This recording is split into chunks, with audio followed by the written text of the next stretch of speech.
Tiga agenda ada di G20, yakni transformasi digital, transisi energi, dan arsitektur kesehatan global. Rekan kami Gita Iha dan juru kamera Azari Narotama sudah bersama Menparekraf Sandiaga Uno untuk berbincang tentang hal ini.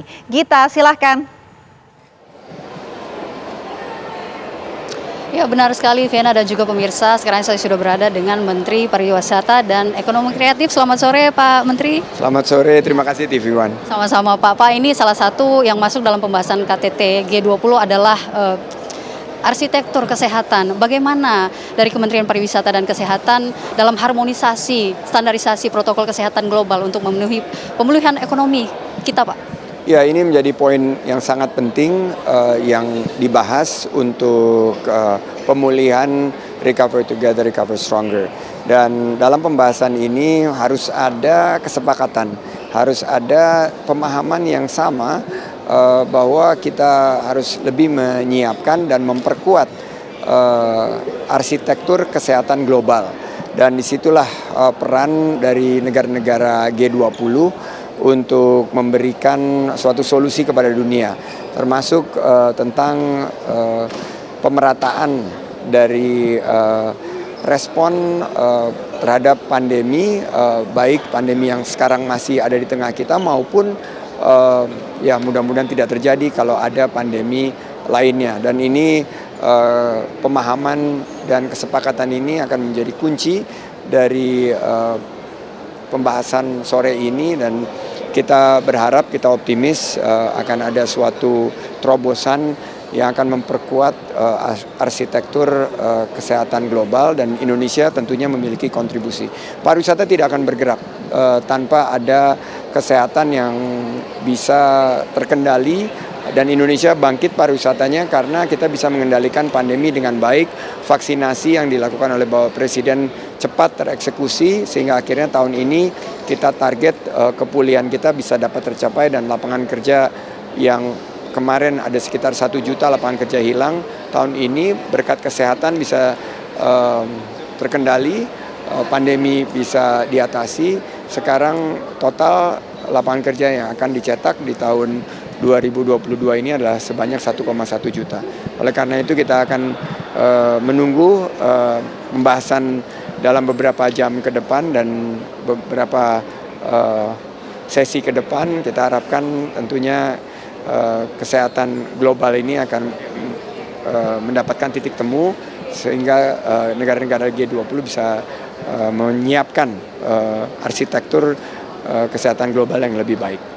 Pak, sektor pariwisata ini merupakan pendapatan negara terbesar kedua setelah migas. Ini sepanjang gelaran G20 ini sudah terlihat belum pengaruh untuk sektor ekonomi sendiri Pak di bidang pariwisata? Sudah sangat terlihat, dan kita kalau lihat ekosistem pariwisata dan ekonomi kreatif di Bali, bukan hanya di Bali Selatan, tapi limpahannya sudah mulai bisa dirasakan di Bali Utara, di Bali Barat, dan di Bali Timur. Kami melihat juga limpahan dari G20 terhadap penyelenggaraan kegiatan-kegiatan event-event yang berkaitan dengan kelompok kerja maupun juga berkaitan dengan engagement group.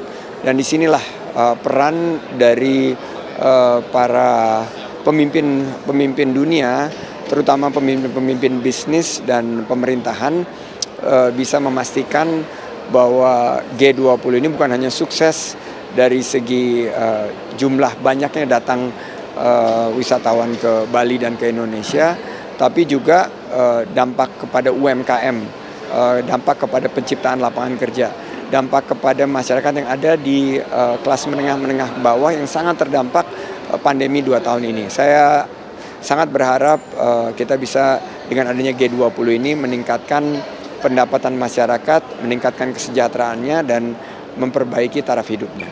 Baik Pak, terakhir Pak, Bali menjadi kota terpilih begitu untuk gelaran KTT G20. Apa yang Anda harapkan begitu Pak untuk sektor pariwisata?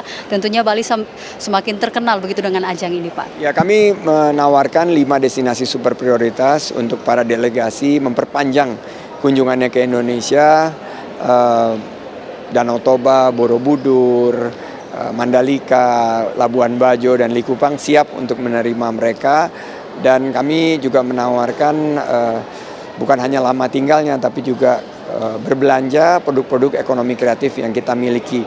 Kita sangat kuat dari segi fashion, kuliner kita juga tidak kalah dengan gala dinner nanti malam dan tadi luncheon, produk-produk kuliner Indonesia ditampilkan dan ini merupakan kesempatan terbaik buat kita untuk mempromosikannya. Dan terakhir menurut saya kita patut memberikan apresiasi kepada seluruh masyarakat bukan hanya di Bali dan Indonesia yang telah mendukung penyelenggaraan G20. G20 ini milik semua, milik bangsa Indonesia dan merupakan suatu kebanggaan.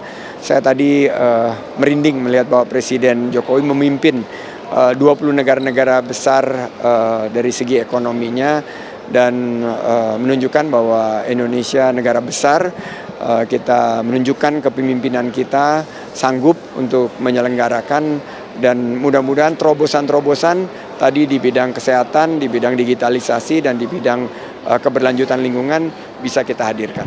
Terima kasih atas waktunya, penjelasannya Pak Menteri, dan itulah Vena dan juga pemirsa bagaimana pemerintah melalui Kemenparekraf mendukung tentunya untuk arsitektur kesehatan yang menjadi salah satu isu yang dibahas di KTT G20. Sementara kami kembalikan ke Anda di studio, Vena. Baik, terima kasih Gita Iha atas laporan Anda dari Nusa Dua Bali.